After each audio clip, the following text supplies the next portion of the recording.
my mom's sleep apnea story. How fixing your sleep can improve your life. When I talk about my mom's sleep apnea story, please think about your story. Let's turn ourselves into detectives on the trail and the quest for your own good health. Is it possible that you have a health problem related to your sleep and you don't even know it? In my mom's case, she had weight gain, depression, high blood pressure, diabetes, and headaches. But these were just clues to a bigger problem. The main culprit behind my mother's health issues was her underlying struggle to breathe. When my mother went to sleep, she didn't breathe very well. And when you don't breathe very well, it stresses all your body functions. Finding out what went wrong in my mother's health depended on 3 key points to help us gain insight and control over her health.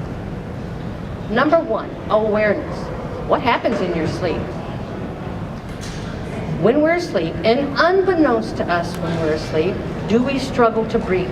And what does that struggle to breathe do to our health and to our well-being? 2, checking. How do you check? How do we find out if we breathe very well? 3 is action. What do we do if we need to breathe better? As I mentioned in my mom's case, about 10 years ago she had some health issues. And I felt that really the only way I could support her was emotional support. It never entered my mind that I could help her in any other way. And that's where we come to key point 1, awareness. I happened to be a dentist, and about that time I went to a continuing education class that talked about how the teeth come together. And part of that class about how the teeth come together was what the teeth do at night. And this class opened up a whole new perspective to me. Grinding during sleep is related to the struggle to breathe. When we're sitting here, this airway is open and we get good airflow in and out. Sometimes when we're asleep, that goes wrong. When we sleep, the muscles relax, that airway can collapse a little bit. The jaw falls back, the tongue falls back, and that long pink tissue that hangs down from the top of your mouth can fall into your airway. And your airway collapses. When you grind, that jaw comes forward, the back of the tongue comes forward, the back of the soft palate comes forward, the muscles tighten and your airway opens. Many people are very unaware that they grind their teeth, but as a dentist, we can see it because it shows up as worn, flat, smooth surfaces that fit perfectly against the opposite teeth, like a puzzle. Perfect. And I've always wondered why so many of us grind our teeth, cause so much wear and destruction to our teeth, and all the other theories really didn't feel adequate. But this made sense. Well, no wonder we grind. We need to breathe. No wonder we grind. We need to live. We grind to survive. This absolutely mesmerized me, and I mean focused on learning more about this part of our life that we sleep through. And what I learned is a lot of times, or maybe most of the times, grinding is not enough, and that airway collapses. When that airway collapses, there is no airflow. When there is no airflow, all the body systems alarms start ringing. The primitive brain pulls you out of deep sleep into light sleep and send off alarm systems to every body function to wake up. The survival mechanisms kick in and you get breathing until you get to relaxing. And then the survival mechanisms kick in and you get breathing until you relax. And that can go on and on and on. Some people snore when they're doing this struggle to breathe. Some people are very quiet. They have hidden insidious struggle to breathe, and they don't snore. You would think that you would know about this struggle to breathe, but your brain needs sleep as well as oxygen. So it sort of hovers in this light sleep and then orchestrates just enough to allow breathing. When your brain does this much work to live, it cannot go into the good sleep. It cannot go into deep sleep or dream sleep. So you get no restorative or healthy sleep. Well, what do we do if we don't even know that this is happening to us? That leads us to key point 2. We get checked. And you need to be tested. Right now, we are going to simulate what that sleep study measures. We are going to simulate the struggle to breathe so that you can experience it while you are awake. We're going to do 2 short tests, and please start breathing if you feel lightheaded. The first test is just going to simulate a closed airway, which means we're just going to hold our breath, which sounds easy, but in sleep, your airway closes after you exhale. So we're going to exhale and then hold our breath.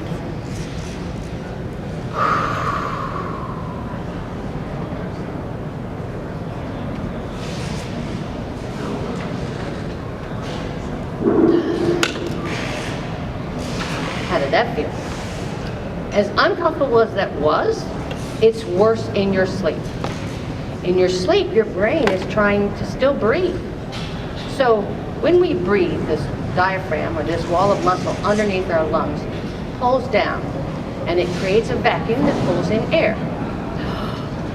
And as adults, we breathe 12 to 20 times a minute. So our next and last test is just going to be a simulation of a closed airway with the effort to breathe, which normally happens when you're asleep and your airway's closed.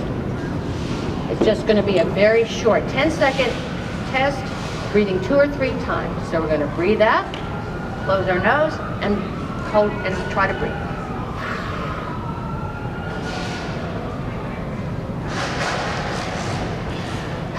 So how does that feel? When your diaphragm pulls down and the airway is closed, it creates a negative pressure in your chest. Your heart's in your chest. That unpleasant sensation you just felt was your heart contracting or beating in that negative pressure that was created in your chest.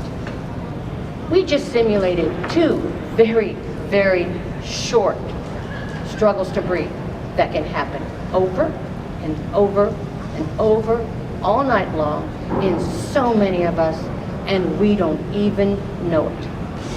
The struggle to breathe during sleep causes us to have much more likely to have a heart attack. We are 2 to 3 times more likely to have a stroke, and we are 3 times at a higher risk for premature death. This struggle to breathe causes us to gain weight. It causes us to have depression or anxiety, erectile dysfunction, heart disease, high blood pressure, diabetes, and insomnia. The struggle to breathe makes us so sleepy we are 2.5 times more likely to be the driver in a car accident. Women as well as men struggle to breathe, and women get worse after menopause. All this awareness of what can happen during the struggle to breathe made me want to check my mother. So we had her tested. And in my mother's sleep test, she struggled to breathe, or she stopped breathing for 10 seconds or more, 21 times an hour. That's about once every 3 minutes. Well, that leads us right into key point 3, action. We need some action. What do we do to help us breathe when that airway closes? In 1979, a wonderful Australian physician, brilliant, took a vacuum cleaner and reversed it and created positive pressure that went into the airway with a little mask and allowed the airway to stay open so you could breathe. It is now continuous positive air pressure. About that same time, a small dental device was developed that held the airway open and without forced air.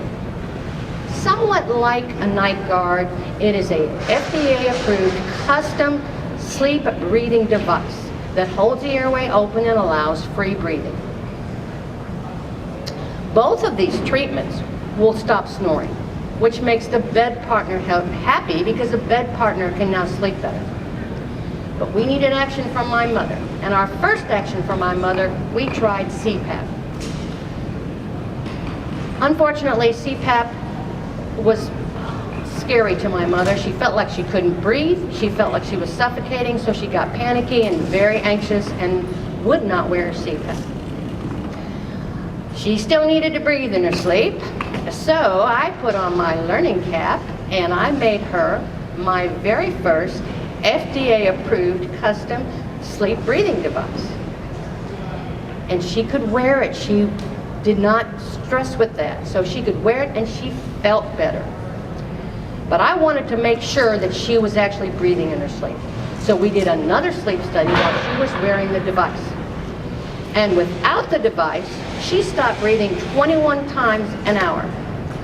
With the device, she stopped breathing once, just once, which is considered absolutely normal. So a device just exactly like this one helped my mother to breathe normally.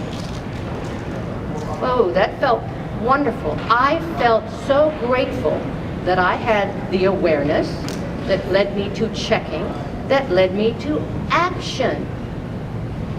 Now, the take-home message is not that you need to do an oral device. CPAP machines work beautifully.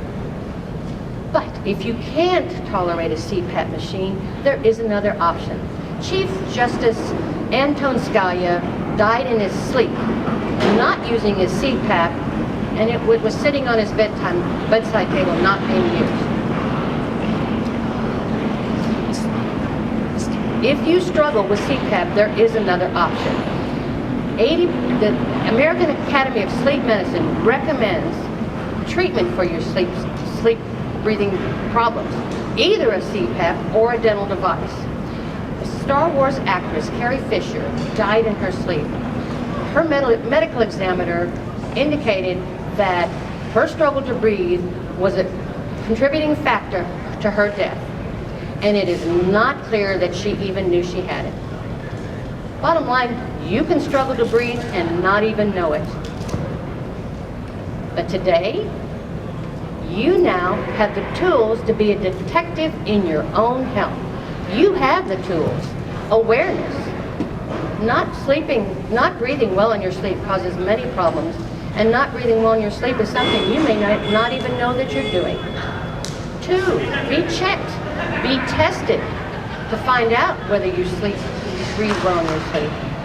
And 3, take action. If you struggle to breathe at night, use a CPAP or an oral device to help you breathe well and sleep well. Go explore your sleep to gain control over your life and the way you feel and your health. Waking up after a good night's sleep is the best way to start a new chapter in your story. Thank you.